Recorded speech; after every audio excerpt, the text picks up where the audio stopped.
Hoje é 26 de agosto de 2020. O escriba tem arranjado alguns minutos para essas crônicas que são diárias ou quase.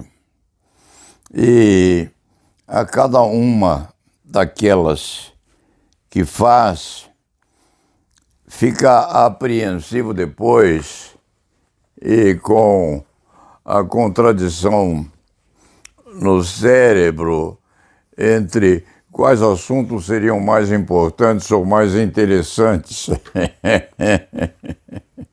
para serem anotados no sentido de imediatidade ou no sentido de exponenciais os assuntos, a credibilidade ou a aceitação ou a confrontação de qualquer dos eminentíssimos advogados e juristas que, por eventualidade, estivessem a assistir ao site. E este velho advogado criminal, outro dia, riu sozinho ao exame da superioridade de uma moção sobre outra, no sentido de gerar interesses. Por exemplo, durante determinado julgamento, um dos juízes exercendo atividade online, provavelmente após o almoço, teve uma dormitação extraordinária e tirou uma pestana. Aquilo foi visualizado por todos, caiu no goto popular e a crônica ou o acontecimento noticiado depois teve aquela consequência que hoje faz parte do dicionário eletrônico, viralizou. Em outra oportunidade, eminentíssimo partícipe de um julgamento teve uma consequência digestiva classificada elegantemente como um pum. Na verdade, um flato intestinal ao qual ou aos quais estamos absolutamente submetidos em uma ou outra oportunidade na vida, às vezes até uma oportunidade muito pouco edificante. Mas isso também foi noticiado na internet e houve também uma expectativa de aumento grande das visualizações. A seguir, o presidente da República tem discussão muito acidulada com o jornalista, aquilo acaba num safanão e outra virose na publicidade. A par disso, houve uma disputa muito acentuada sobre determinadas particularidades do artigo X da Constituição da República, em contraste ou aproximação com outras constituições de outras repúblicas federativas, com argumentos e contra-argumentos. Aquilo teve uma assistência muito restrita. Em outros termos, hoje, frente às necessidades dos juristas mesmo, em geral, e à frente das angústias correspondentes àquela pandemia que está assolando a nação, o povo tem muito pouca paciência. E mesmo os concursandos ou concursados relutam um pouco em prestar atenção nesses assuntos rotundos dentro da jurisprudência e da doutrina da nossa pátria querida, ou mesmo da ciência multinacional. É isso o que desperta, assim, um viajar sorridente deste explorador da paciência alheia sobre quais assuntos seriam tratados, ou um pum chamado flato intestinal, expulso por alguém muito bem posto na ciência e na consciência jurídica da nação, ou um dormitar, um ressonar rotundo de algum partícipe que ou almoçou demais, ou tem o hábito de dormitar um pouco após o almoço e não pôde fazê-lo, ou uma invasão de um país próximo, ou uma explosão numa academia de polícia num país estrangeiro com a morte de dezenas de pessoas. E é preciso então escolher, porque não é todo dia que essas oportunidades ou expectativas desses fatores extravagantes na espelhação dos julgamentos, e não é todo dia que se vê alguma coisa mais importante a tomar a atenção de todos. De qualquer maneira, são aspectos muito curiosos que a internet estatisticamente expõe. Qual é o assunto que desperta mais a atenção do povo e até do intelectual? Seria aquele da professora desnuda dentro de casa, que teve a vizinhança toda emergencialmente relutante e reclamante porque estava dentro da sua sala, nua, mas dentro de casa. E se criou aquele problema, um problema muito complicado a saber se o povo lá fora teria ou não o direito de binocularmente pesquisar as intimidades da professora dentro da sua residência. Uma discussão que levou, sim, a exposições muito conspícuas sobre o valor da intimidade, as lonjuras a que a intimidade alcança e sobre o direito de alguém de perscrutar dentro das janelas o que acontece nas residências dos populares. A professora deu seus argumentos, o povo expôs seus argumentos, o condomínio se prepara à edificação de uma série de dispositivos concernentes ao assunto e à dimensão da possibilidade de se expor às intimidades, mas aquilo, com certeza, demonstrou que o povo tem os seus assuntos preferenciais e que o jurista lê, sim, aquelas discussões robustas sobre a liberdade de todos perante a lei, sobre a igualdade de todos perante a lei, sobre o conceito de todos são iguais perante a lei e sobre as divergências respeitantes ao assunto. Ultrapassado este acidente de percurso deste velho escrevinhador de direito penal e de processo penal, parta-se para a discussão que foi agigantada com o afastamento do desembargador que lá embaixo na praia transitava sem máscara numa fronteira com o mar, absolutamente desnuda de gente. Tal fronteira, não havia nem um cão latindo e o desembargador estava sem máscara.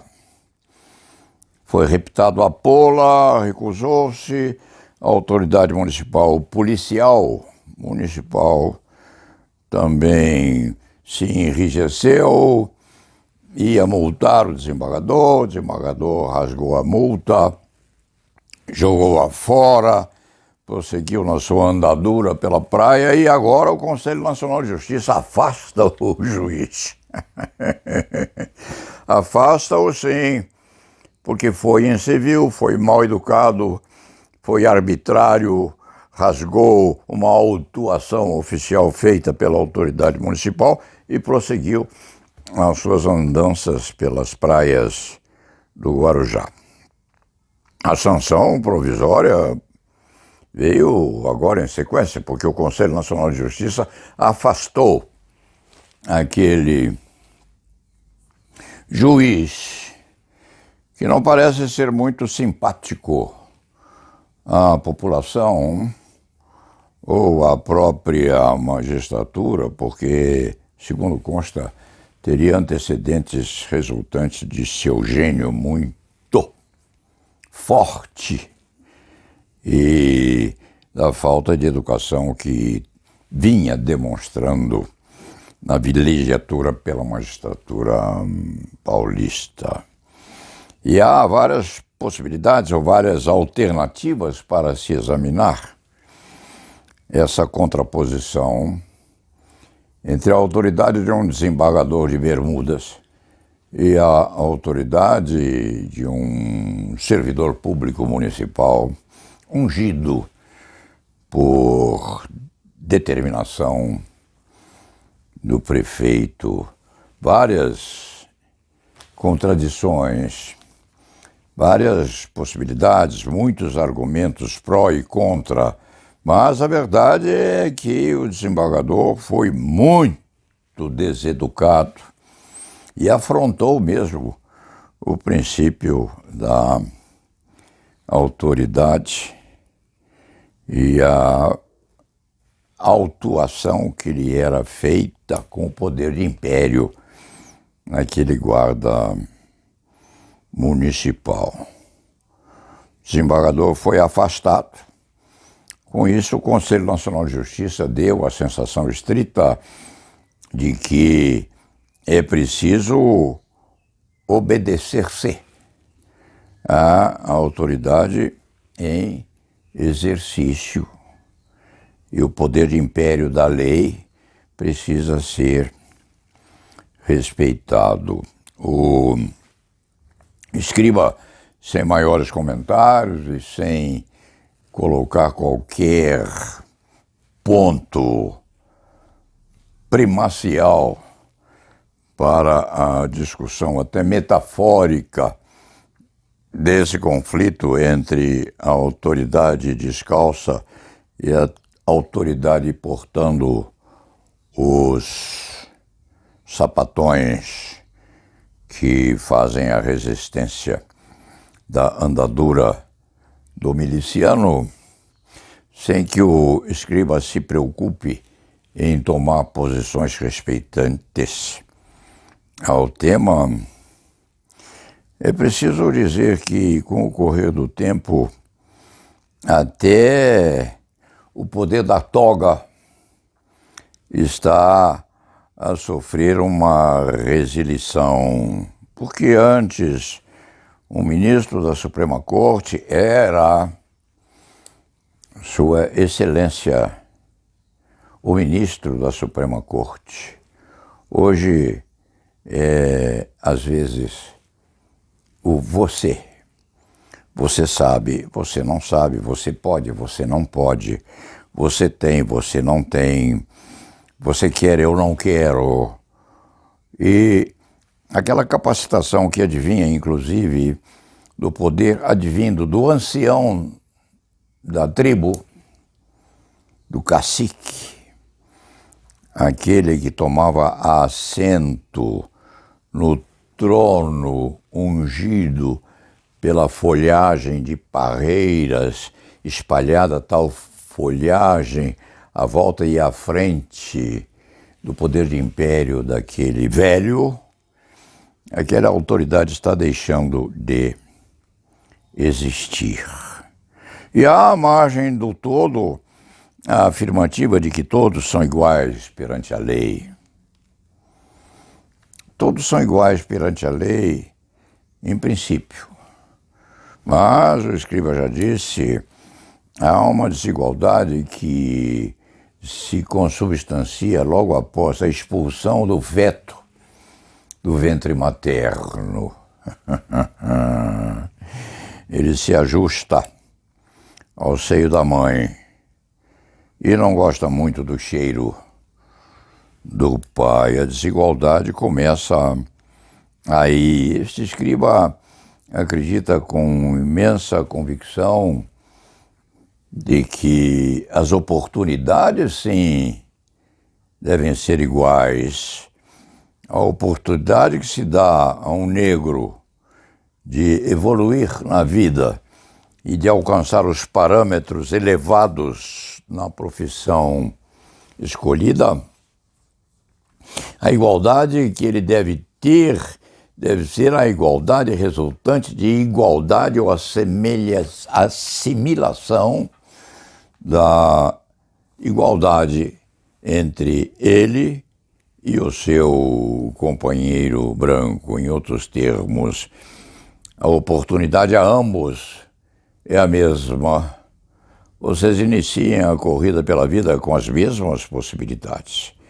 E quem vencer será melhor que o outro. Em outros termos, iguais oportunidades, sim, mas igualdade entre todos é alguma concepção absolutamente impossível, porque nós nascemos, vivemos, amadurecemos, evoluímos e morremos até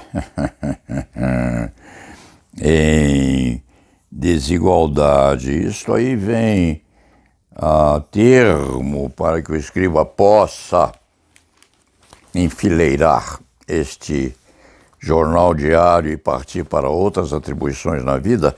Isto vem a termo com esta decisão do Supremo Tribunal Federal de invalidar uma ação penal em que funcionou o juiz Sérgio Moro por quebra da parcialidade, ou seja, a suspeição daquele magistrado foi reconhecida pela turma no empate, e no empate se favoreceu o recorrente, onde, por consequência, aquela ação penal há de ser invalidada por suspeição do magistrado.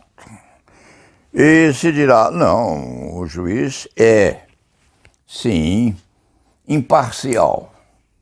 E a imparcialidade é um mérito que o representante do Poder Judiciário deve ter e deve conservar pela vida.